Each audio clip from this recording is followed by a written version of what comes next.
ఐదేళ్ల అరాచక పాలనలో ప్రతి అడుగు నిర్బంధించిన వేధింపులకు గురిచేసిన ధైర్యంగా ఎదుర్కొని పోరాడమని ప్రభుత్వ విప్ ఎమ్మెల్యే కాల్వ శ్రీనివాసులు అన్నారు.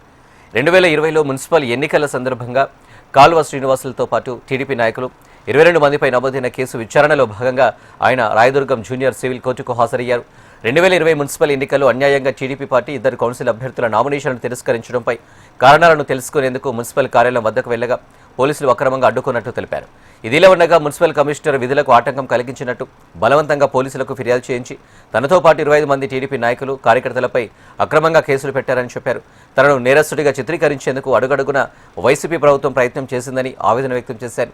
అధికారం ఉందని విర్రవీగితే పతనం తప్పదని, ఇందుకు జగన్ 11 స్థానాలకు పరిమితం కావడమే నిదర్శనమన్నారు.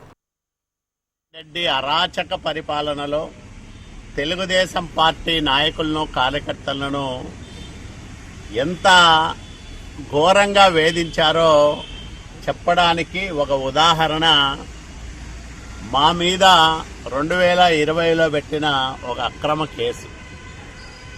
రాయదుర్గం మున్సిపల్ ఎన్నికల సందర్భంగా అన్యాయంగా మా వాళ్ళవి 2 నామినేషన్లు తిరస్కరిస్తే ఎందుకు తిరస్కరించారు అని అడగడానికి మేము వెళ్ళాము. ఆ రోజు అప్పట్లో ఉన్న ధనుంజయ రెడ్డి అనే ఒక వ్యక్తి వచ్చి మా మీద చేరెత్తి పట్టకపోయినాడు.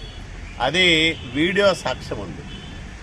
మేము దాదాపు గంట, అర్ధగంట, 3/4 గంట సేపు తర్వాత సిఐ వచ్చి ఇక్కడ ఎవరు రారు, మీరు ఇక్కడ ఉంటే శాంతి భద్రతల సమస్య వస్తుంది, కాబట్టి మీరు ఇక్కడి నుంచి వెళ్ళిపోమని చెప్తే మేము బయటకు వస్తా అంటే దాదాపు 80 మంది నుంచి 100 మంది వరకు వైసీపీ నాయకులు కార్యకర్తలందరూ కూడా నా మీద దాడి చేయడానికి ప్రయత్నం